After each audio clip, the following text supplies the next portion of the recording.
Hello ladies and gentlemen, and welcome back to the Friday Ramblings. We are officially knee-deep in our October spooky season. And now that we've done a couple videos discussing classic fiction, both literary and movie-wise, we're going to dip into one of our other favorite mediums, and that is video games. Specifically, we're going to talk about my favorite franchise of zombie-killing, zombie-Armageddon,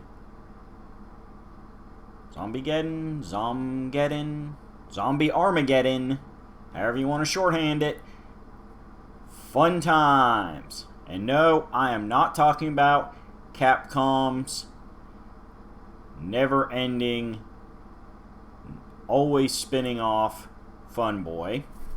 Nothing against the RE, but I like mine a little more fast-paced. I like mine a little more rail shooter. Pew pew! That's right, folks. We're going with the Sega-born House of the Dead. I'm going to gloss over the movie. I think movies, they did make a sequel, but meh. We're going to gloss over the, various extended media stuff because, as I said, we're going to focus on the video game franchise, which is the core of the House of the Dead experience. So let's get right into it. As I just mentioned, the House of the Dead is produced by Sega, by and large, and is primarily a railgun shooter game. Now, for those of you who are not super familiar with video game terminology, let's break it down real quick. Shooter games means your primary method of killing them is firearms. Railgun. This means that instead of a free-flowing exploratory experience, like, say, a Legend of Zelda series, the character often has little to no control over, or the player often has little to no control over the character's movements. You go forward a few steps, kill a bunch of stuff on the screen, go a little bit farther. Occasionally, depending on the nature of the game, you may be asked to do some pick-a-path stuff, but the main focus is the shooting quick and accurately. And there are a lot of fun rail shooters. Maybe in a future video we'll break down the rail shooter genre in general. But we are focusing on the House of the Dead franchise, which is a wonderful example of rail shooters. So, let's start with the first game. The original House of the Dead game came out in 1996 to arcades everywhere. That's the other big thing with rail shooters. They sprang up primarily in arcades because arcades have always been one for fun with controller schemes, and having a big old plastic gun controller, boom, is just so natural and feels so good. Especially when you're standing in front of a big old arcade cabinet. But yes, they came out primarily to arcades. It was eventually ported to the PC and Sega Saturn. The basics of the event are that it is set in December of 1998 and follows Agents Thomas Rogan and G investigating the mansion of genetic engineer Dr. Kurian. In a fit of insanity, Kurian has produced hostile creatures of a pretty much undead nature which threaten mankind. Now, these are agents of a fictional organization present throughout the House of the Dead series called AMS. It allegedly is an American government agency responsible for worldwide criminal investigations and intelligence collection that tends to end up spending a lot of time dealing with genetic weapons like what Dr. Curian was creating.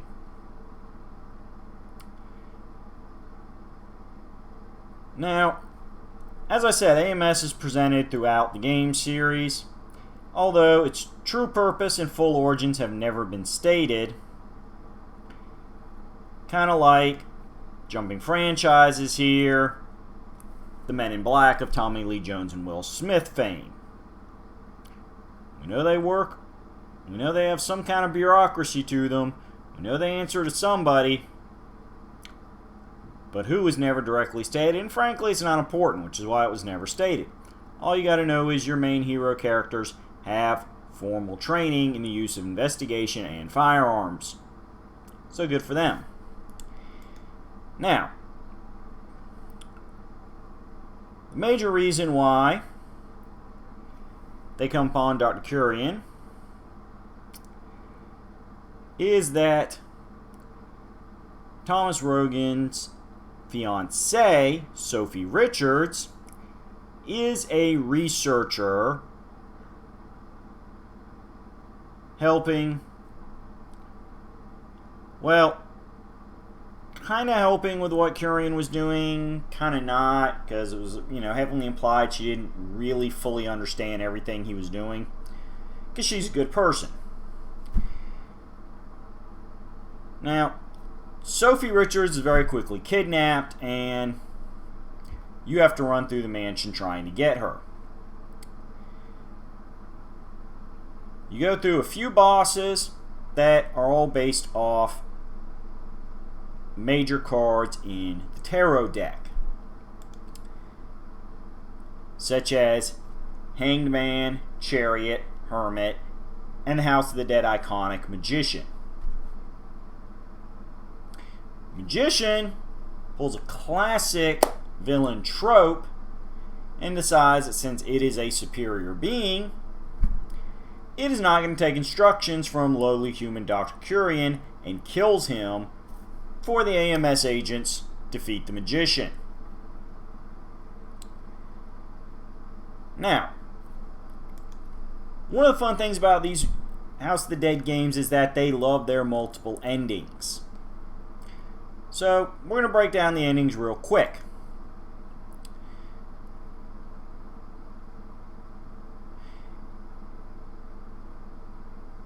If you score under 62,000 points with a ones digit of any number except 0, you just get a shot of the mansion, of the outside of the mansion. If you score under 62,000 points with a ones digit of 0, the mansion doors open, revealing Sophie to be an undead creature. However, if you score over 62,000 points, you get what is considered the canon ending, and that is the mansion doors open, revealing Sophie to be alive and well. She runs at the camera and exclaims, "Thank you!"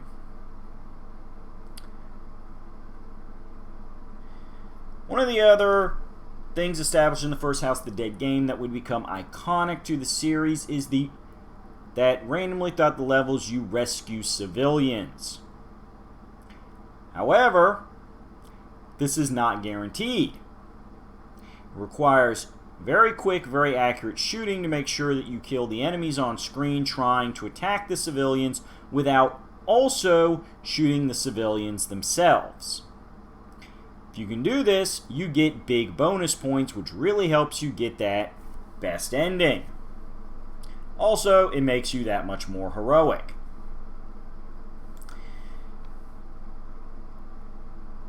There are 4 chapters to the House of the Dead. And as I said, 4 bosses.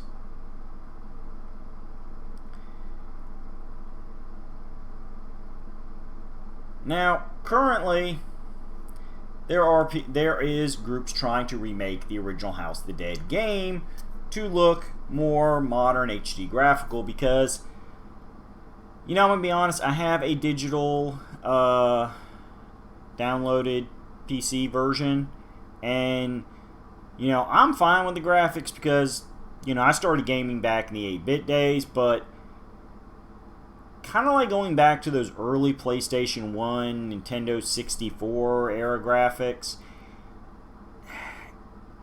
some of the enemies can look really awkward. I mean, I'm not gonna lie.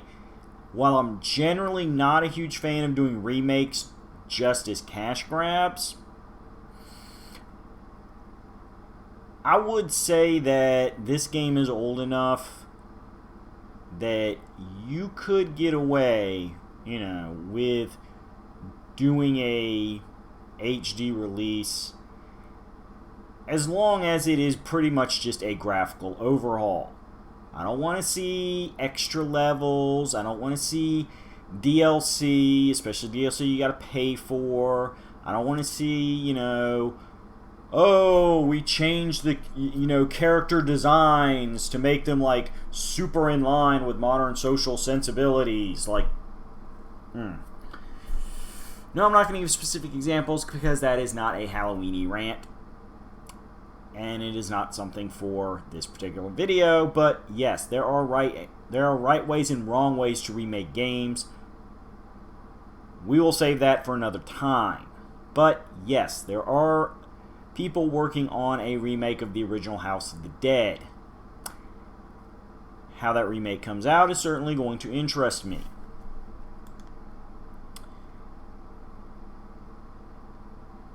Now, it should also be noted that Dr. Curian's mansion is located in an undisclosed country in Europe. It is heavily implied to be the United Kingdom due to the agent's cars being a right-hand drive type, which is characteristic of British cars, as well as Dr. Curian's noticeable British accent.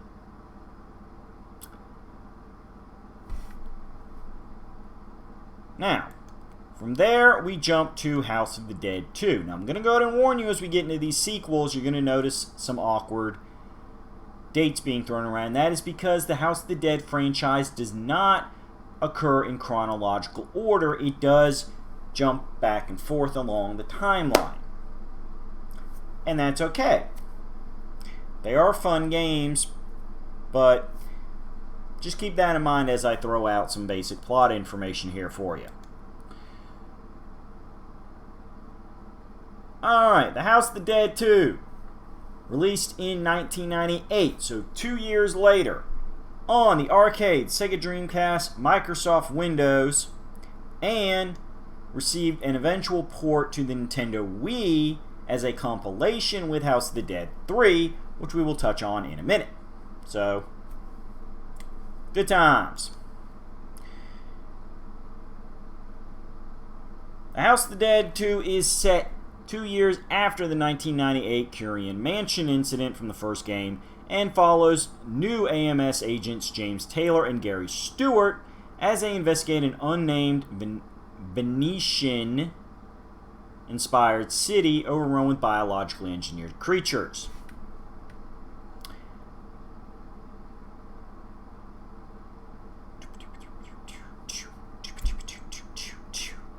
Specifically, plot-wise here, as I said, we have new protagonists in James Taylor and Gary Stewart investigating an outbreak of vicious creatures in an unnamed city that takes a lot of inspiration from Venice. James and Gary meet their injured partner G, who we know from the first game, who provides him his field journal that is later used by the game as a way to explain the weak points of the various bosses. James and Gary rescue civilians, much like the first game, and continue to defeat tarot-inspired villains such as Judgment and Hierophant. During a rendezvous with other AMS agents Amy Crystal and Harry Harris, the latter reveals that Caleb Goldman, the head of a financial group, masterminded the events of the first game as he funded the late Dr. Curian's research, which he then used to engineer this current outbreak. Goldman later contacts the agent and encourages them to meet him at the Roman Colosseum. They later meet fellow bosses Tower and Strength before confronting Goldman at his headquarters, fighting revived versions of Judgment Hierophant Tower, as well as our old buddy Magician, before confronting Goldman, who claims that he wants to protect the life cycle for mankind. You fight the final boss, Emperor, which is a creature intended to be humanity's ruler. After the Emperor's defeat, after the Emperor is defeated, either way you want to say that, Goldman foreshadows future video game events, claiming that there are other experiments and that a successor to Emperor will one day come. He then commits suicide by throwing himself off the roof of his building.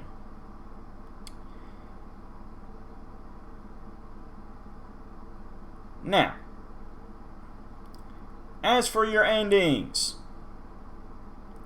you have the standard ending, which is Amy, Harry, G, and a group of civilians appearing outside of Goldman's headquarters thanking the player. The bad ending, Goldman appears outside as a creature. James and Gary scream out his name before the screen fades to white as a gunshot is heard.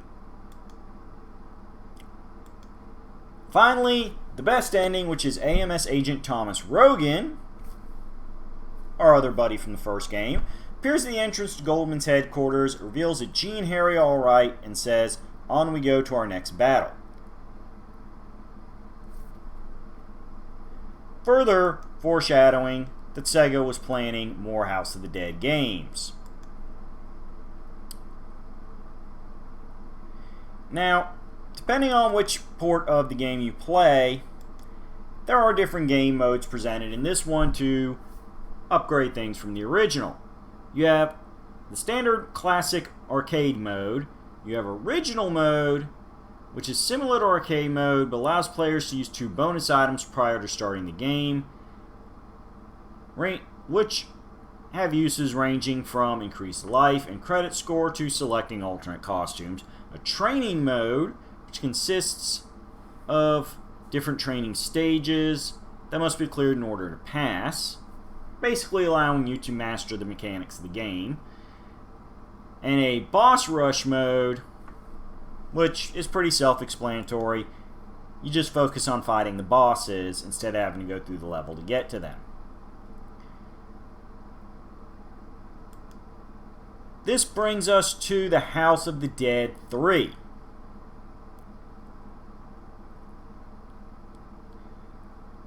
Which, as I said, was part of a compilation on the Nintendo Wii with House of the Dead 2, but also saw a release in arcades, naturally, Xbox, Microsoft Windows, and PlayStation 3. House of the Dead 3 is now set in a post-apocalyptic 2019 and follows AMS Agent Thomas Rogan's disappearance, prompting his now grown daughter Lisa Rogan and his former partner G searching for him.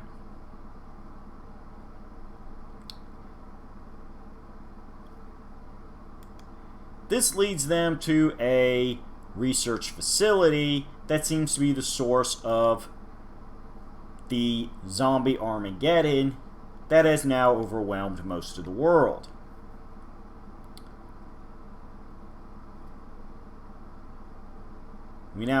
We find further tarot-inspired bosses, such as Death, Sun, Fool, and that's Sun with a U, like the thing that shines down on us, not sun as in a male child.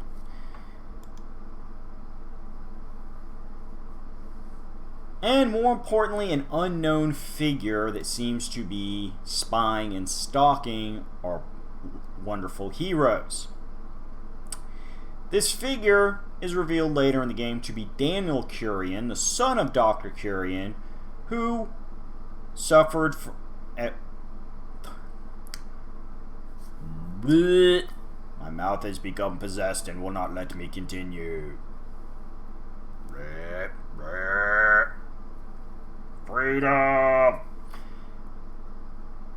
Daniel Curian, as a youth, suffered from a terminal illness, and it is this that prompted Dr. Curian to do his cutting-edge and highly risky research that created all of these wonderful biological weapons that are wandering the world as undead jerks.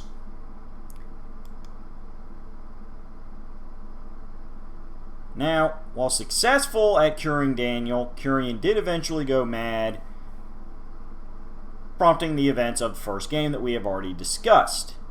Daniel is now basically trying to undo his father's mistakes while trying to figure out what he himself is, having been created from the same technology that made a bunch of monsters and freaks. And you can see where he's got some identity issues going on here, as well as some father issues. Now, eventually Lisa and G do reunite with Thomas Rogan, who revealed that Daniel Curien is on the side of angels, as he was the one that made sure Thomas Rogan survived. G decides to care for his old friend, while Lisa and Daniel go to confront the final boss of this facility, the Wheel of Fate. Daniel reveals that Wheel of Fate is actually his father, whose body has undergone a 19-year resurrection process. Daniel prematurely wakes it through hacking, and Lisa and Daniel manage to defeat the Wheel of Fate, putting Daniel's father at peace, who in his last moments begs forgiveness for his sins.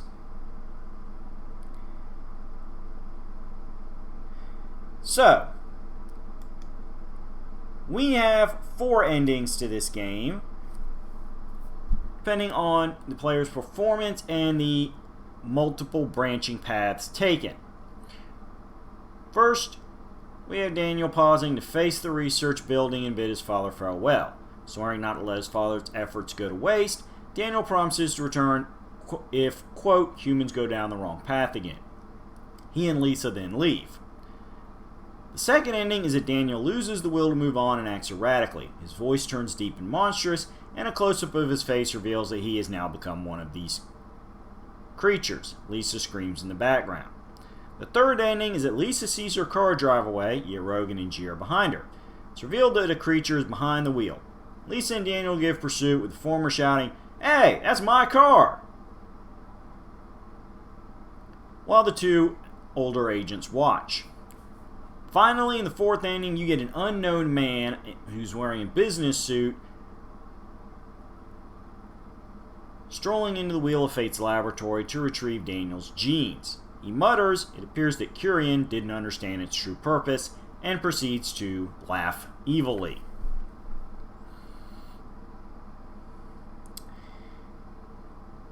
Now, House of Dead 3 did introduce a few new features to the series, such as an end-of-level ranking system, being prompted to choose your own path, a time attack mode where Dr. Curien would give his analysis of the player's performance, and in the Wii port, the ability to use the gun as a melee attack to block enemy blows. However, it must be reloaded after every use of this. House of Dead 3 consisted of 6 chapters, with the first chapter being considered a prologue.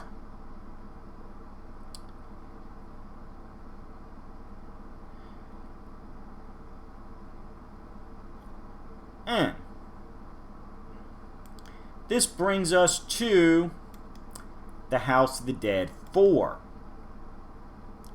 Now, the House of the Dead 4 came out all the way in 2005 and is a prequel to the House of the Dead 3, as it is set in 2003 and follows veteran AMS agent James Taylor and newcomer Kate Green as they battle a mysterious outbreak of creatures.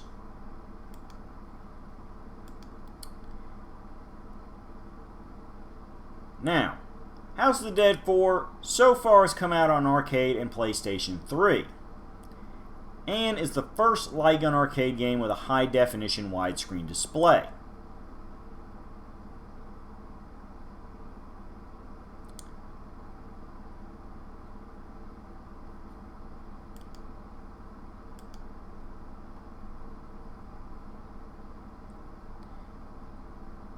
Now, the plot of 4, I know I just said now a couple times too many, too quickly, is that, as I said, in 2003, James Taylor and Kate Green gather intelligence at the 5th basement floor of the AMS European branch office. James suspects that the events of the 2000 Goldman case have not ended. Sudden earthquake rocks the room, collapsing the basement walls and trapping the agents.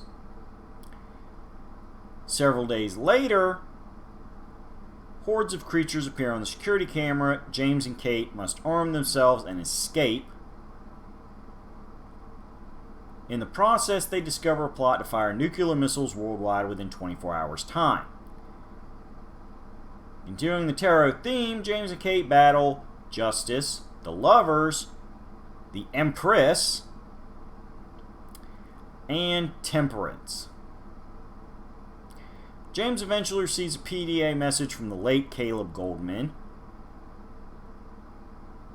Goldman, whose messages and current plans were set in motion before his death, begins the nuclear missile launch countdown, implying that Goldman had figured that his original schemes would end in his death and had come up with a long-term plan.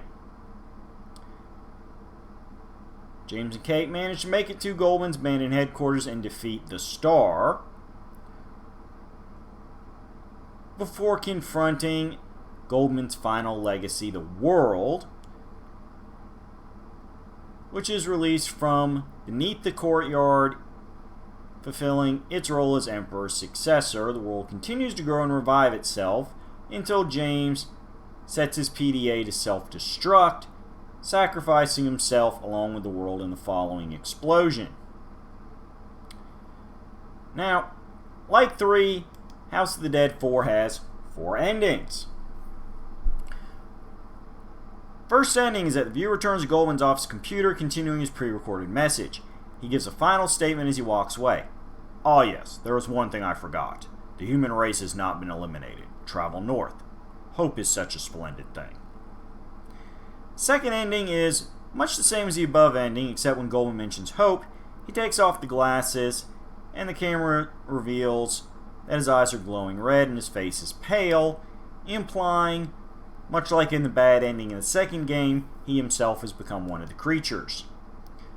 Third ending starts with the side of the world's destruction, and our old buddy G finally shows up and vows that the creature threat will be fought back to its source. He tells James to rest in peace and leaves. The final ending is that the mysterious man that we also saw in House of the Dead 3 sits at a desk in the corner of an office stating, "Goldman, you are soft. These wretched humans have no need of hope. Soon the true end shall begin. There is more than one Pandora's box." This leads up into the pseudo-sequel House of the Dead 4 Special, where Kate Green and G continue to follow the creature infestation to its source. This features a spinning ride vehicle and special effects, really boosting up how fancy arcade games can get in modern times.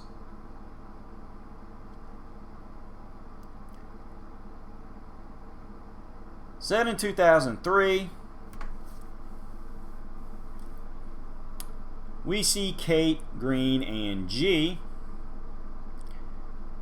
fighting the undead outbreak and trying to figure out where it all originated from, eventually driving to an unidentified building, killing a revived Justice before confronting a reawakened magician.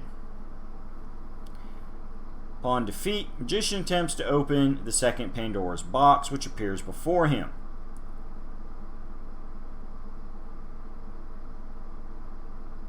Now, you do have a series of endings, as before.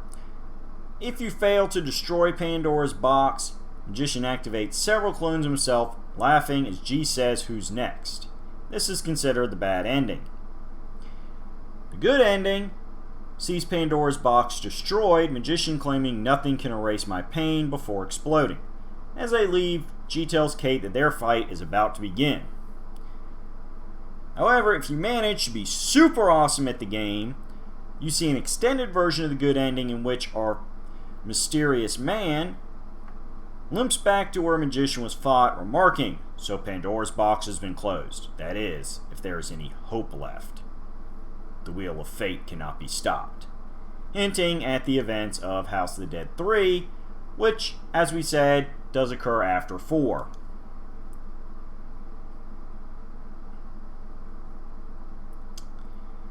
Now, I know it didn't take long to cover that because, as we said, this game was more of a extended version of House of the Dead 4 than a proper sequel, and so it's basically just 2 added chapters. This all leads to, released in 2018, House of the Dead Scarlet Dawn, aka House of the Dead 5, although they officially do not use that numbering in the titles. Set between the events of House of the Dead 4 and 3, Scarlet Dawn follows Kate Green and new agent Ryan Taylor as they investigate the owner of Scarecrow Manor, who plans to release biologically engineered creatures upon the world. The owner of Mansion is our mysterious man in the suit from the last couple games, whose name is now revealed to be Thornheart. Taking place in 2006, Kate Green and Ryan Taylor, who is the late James Taylor's brother, go to Scarecrow Manor for an undercover investigation. At a dinner service, the owner and host unleashes hordes of biologically engineered creatures upon the guests. The agents fight their way to safety, eventually confronting Chariot, the High Priestess, another hanged man, before confronting Thornheart, a man who had previously thought to have died from an illness, and is connected to Dr. Curian and Caleb Golem, as the ancestors of all 3 men founded an unknown organization referred to only so far as the Thornheart Organization in 1880. And that group is considered the catalyst for the previous incidents in the game series, which basically was a way for the creators to fill in the storyline gaps of how Curian, Goldman, and Thornheart all knew each other and knew about the research that they were all doing at different levels in different places in the world. They had always been a part of the same organization. This was a family business. We meet the final boss, which is referred to as Moon, who, being impervious to gunfire, requires a slightly different solution, wherein Ryan uses a metal rod to draw down lightning to electrocute the creature.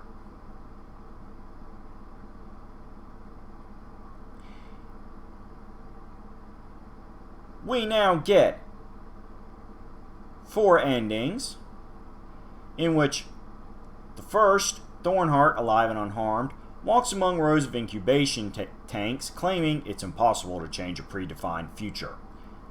The second is a church where you fought Moon. Thornheart states that the ordeal has only begun. He hunches over before smiling at the camera as it glitches out.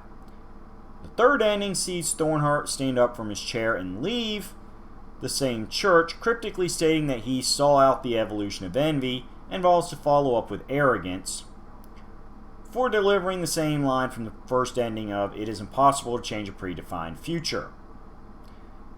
The final ending sees Kate and Ryan discuss James Taylor after the defeat of Moon.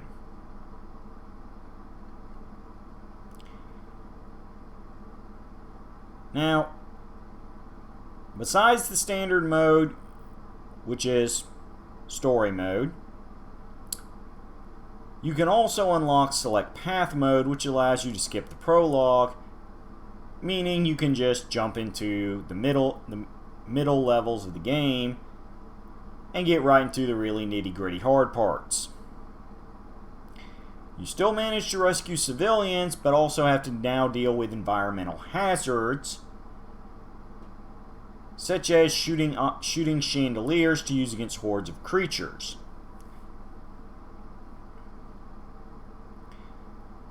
You can upgrade various guns and tools, turning yourself into a major butt kicker.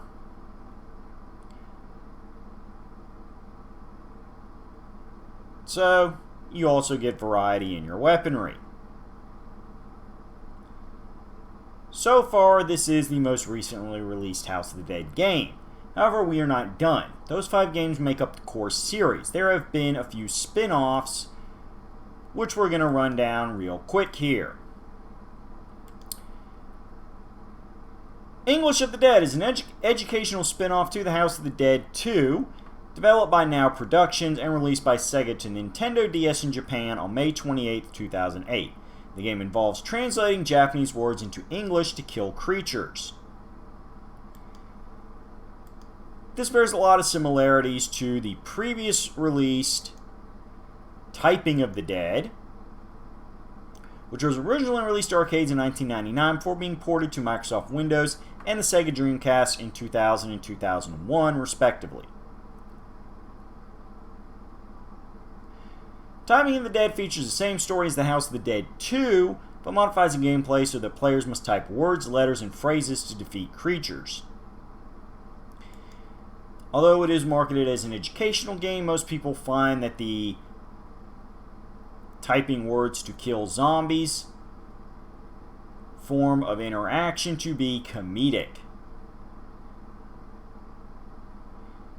It was later followed up by a sequel to Typing of the Dead 2, which was based off the House of the Dead 3, and another one which we'll touch on in a minute because we have to explain the original game before you can explain the Typing of the Dead spin-off of that spin-off game. There was the Pinball of the Dead, which was a pinball game released by Sega for the Nintendo Game Boy Advance, themed after the House of the Dead 2. This is exactly what it sounds like, a pinball game. Not really much more to go into there.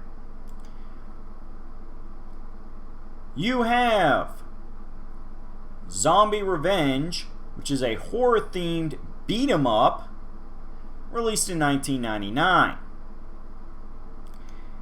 Now, we are definitely jumping genres here as we go from railgun shooters to beat-em-up style, meaning most of your combat is now going to be unarmed. The plot of the game sees 3 agents of AMS, Stick Britling, Linda Rada, and Rakaya Busujima, investigating the zombie-infested Woodside City. The outbreak occurs a year after a bioterrorist named Zed gains control of a government plan to utilize the dead for military purposes known as Undead Soldier.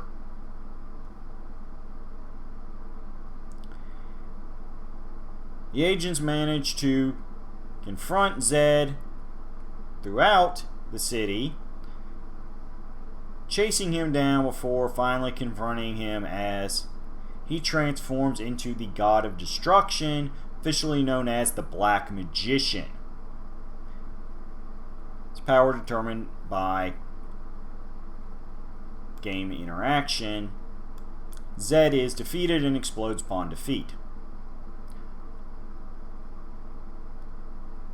Now, you get 2 options here for final ending.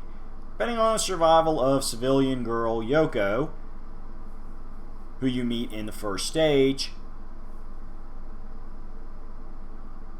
you will either see Yoko hanging out and waiting impatiently for Zed to reimburse her for delivering important information to her before she was subsequently almost made zombie chow, or if Yoko does not survive until the end of the game, she herself turns into a creature similar to Sophie Richards in the original House of the Dead game.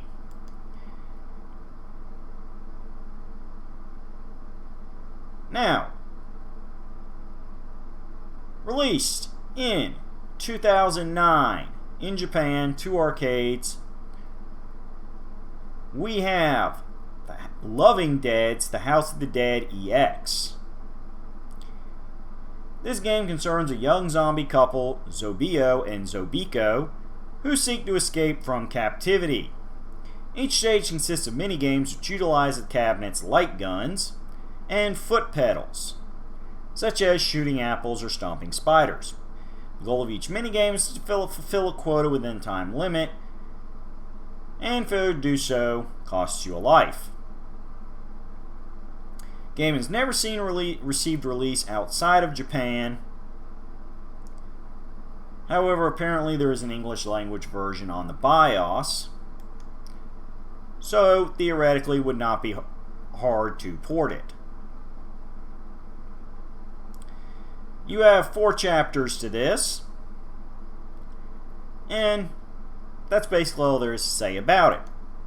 It's a definite comedic spin-off designed to focus more on the various zombie characters that have become infamous in the House of the Dead series. Finally, we're going to come to my personal favorite as far as the spin-offs go. A game that I own on PC, and that is the House of the Dead Overkill. Officially, what I own is the House of the Dead Overkill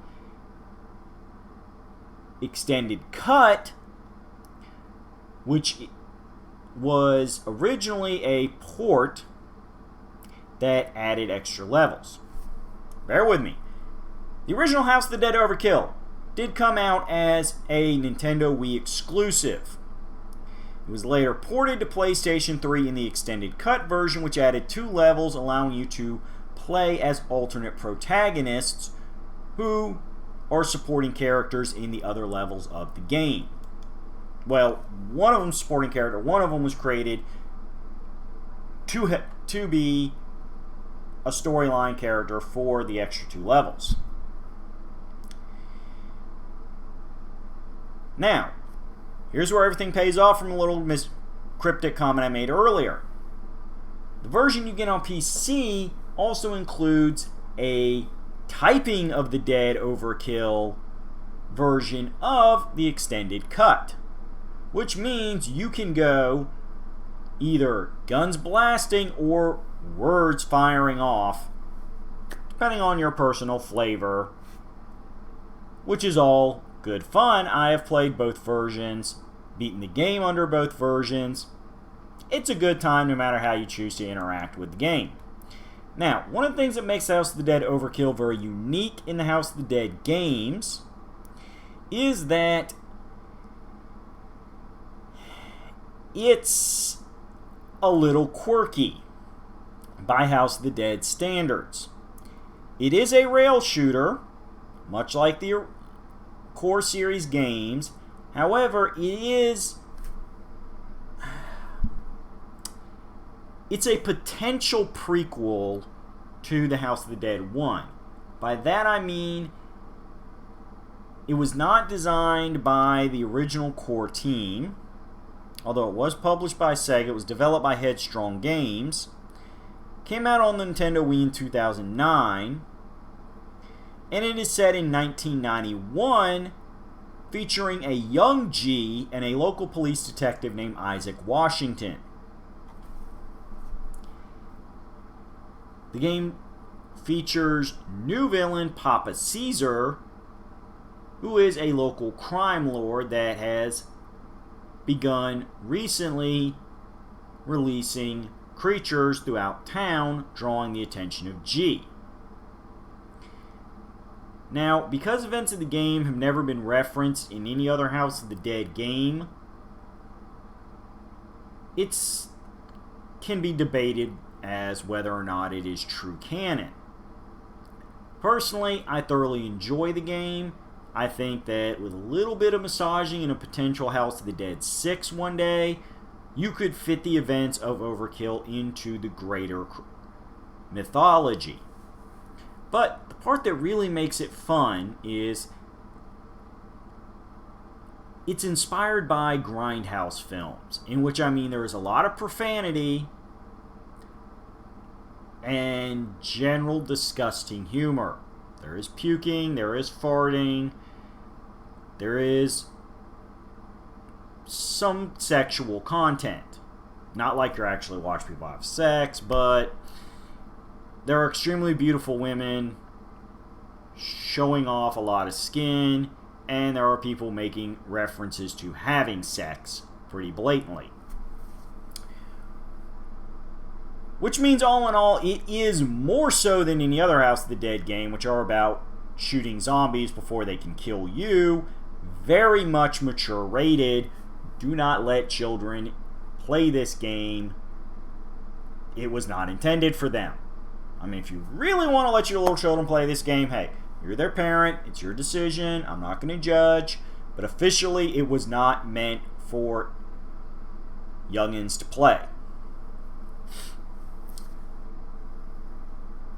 But because of this grindhouse feel, it also has the story sequences between the levels played out like old school movie trailers. Thus, each level is basically kind of a mini movie, and it's all set up by the movie trailer. It's a very fun feature that further helps really make you get deep into that grindhouse movie feel that really shakes up your House of the Dead feel to it. As such, I can understand why some fans may not like the game, because it does play very different from the core games, but it's a rail shooter. You're killing zombies. We got our buddy G, who appears in the game more than any other character in the series, more than any other character. I mean, we've been name dropping G a lot in this video. So, you know, if you want to say it's an alternate reality story, I understand. Because again, there's still some missing threads about how it connects to the other events of the House of the Dead main series. If you want to say it's canon and we just haven't been told all the mysteries of how it all connects together, great. That's my personal feelings.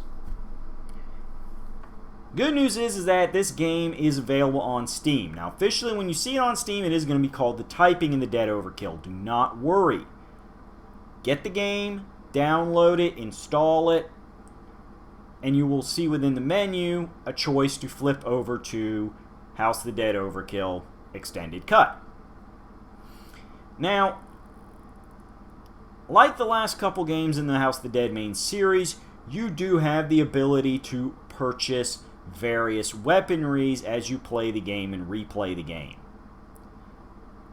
as well as unlocking dual wield, which means you can swap between two different weapons on the fly in the middle of the level.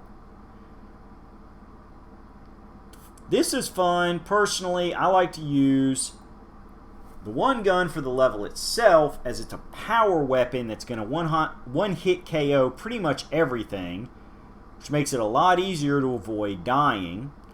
And then switch to the spray and pray style gunning for the boss, because hey, there's only one thing on screen and you're going to want to rack up that damage as quick as possible. And when those things bouncing around the screen, being able to just go can really benefit.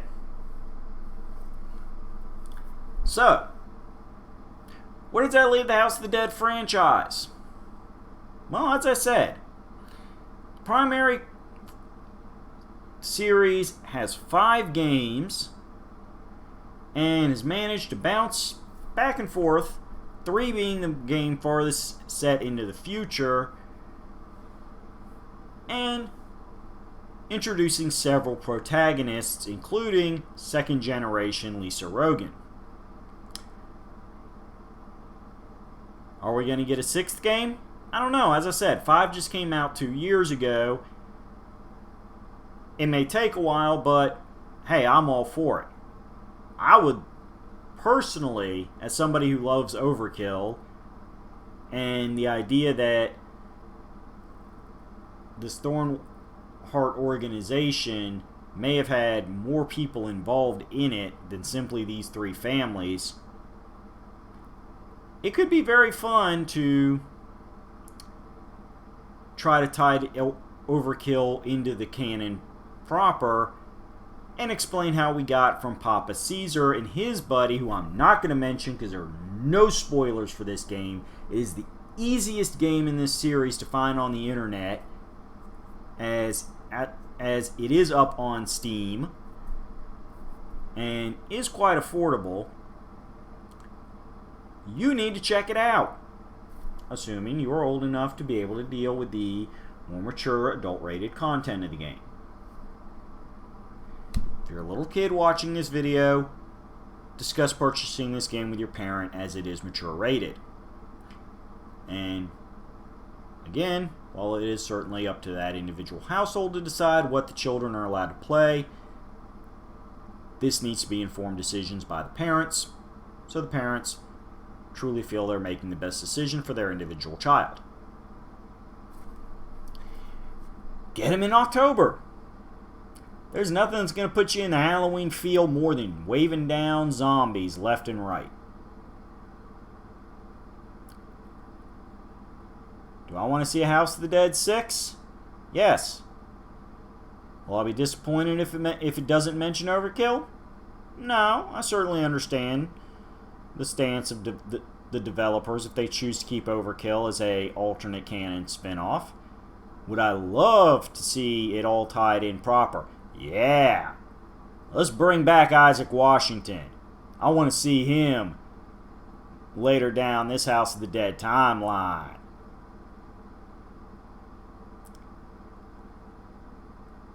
So, from here on out,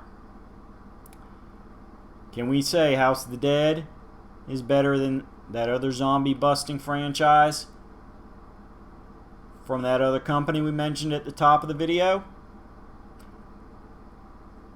No, I'm not going to say it's better. It's not worse. They're both perfectly great franchises that, while there is killing of zombie armies and fear of zombie Armageddon, the games have their own way of doing things. House of the Dead, as I said, is much more about rapid fire rail shooter style gameplay, and generally kind of does things a little more cut and narrow. All I'm going to say about the other franchise, because we could certainly get probably a couple different videos out of it, is there's a lot more spin-offs to that series and more games in the core series. It kind of gets all over the place. Capcom kind of went whole hog into their zombie killing franchise there, and but more importantly, that franchise is more about puzzle solving, open world exploring style than straight up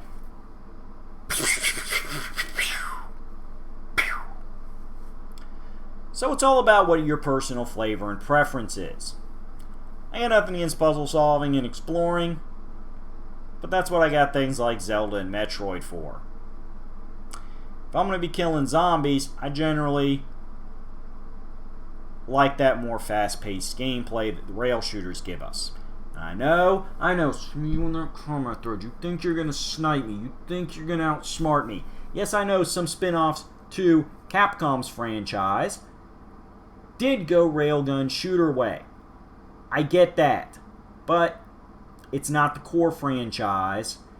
Kind of like House of the Dead here experimented with minigame fun and beat-em-up fun with some of their spin-offs, and of course, educational typing fun.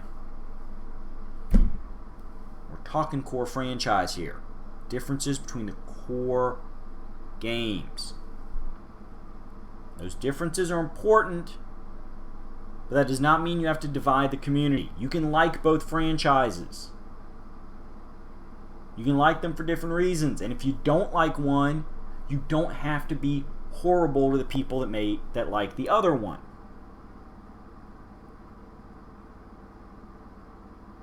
See what I'm saying? Same thing I always say on this channel. I don't care if it's Halloween. I don't care if it's a season of spooky. Don't be horrible to people. Be horror-filled. That's why we've got 2 more videos coming at you discussing pop culture spookiness, because we are always here every Friday to ramble, rant, and hopefully give you something new to try out in your life. Woo! We went long again on this one, folks, but there was a lot to explain there, and I really wanted to break things down because House of the Dead is one of those cult franchises. Everybody's heard of it. You've probably played 1 or 2 games in the arcade, but it just doesn't get that constant video game headlining feel that a lot of franchises get. So, you know what? This is turning into an hour of power, and it's all good because, hey, sometimes you just got a lot to dig into, and we only have so many Fridays in October. So what's coming next week? You know what? We've gone literature, we've gone movies, we've gone video games, we're going television. I'm not going to tell you exactly what, but it's going to be fun, and it's going to involve a lot of Hollywood name dropping. That's the only hint you're getting. See you next week, ghouls.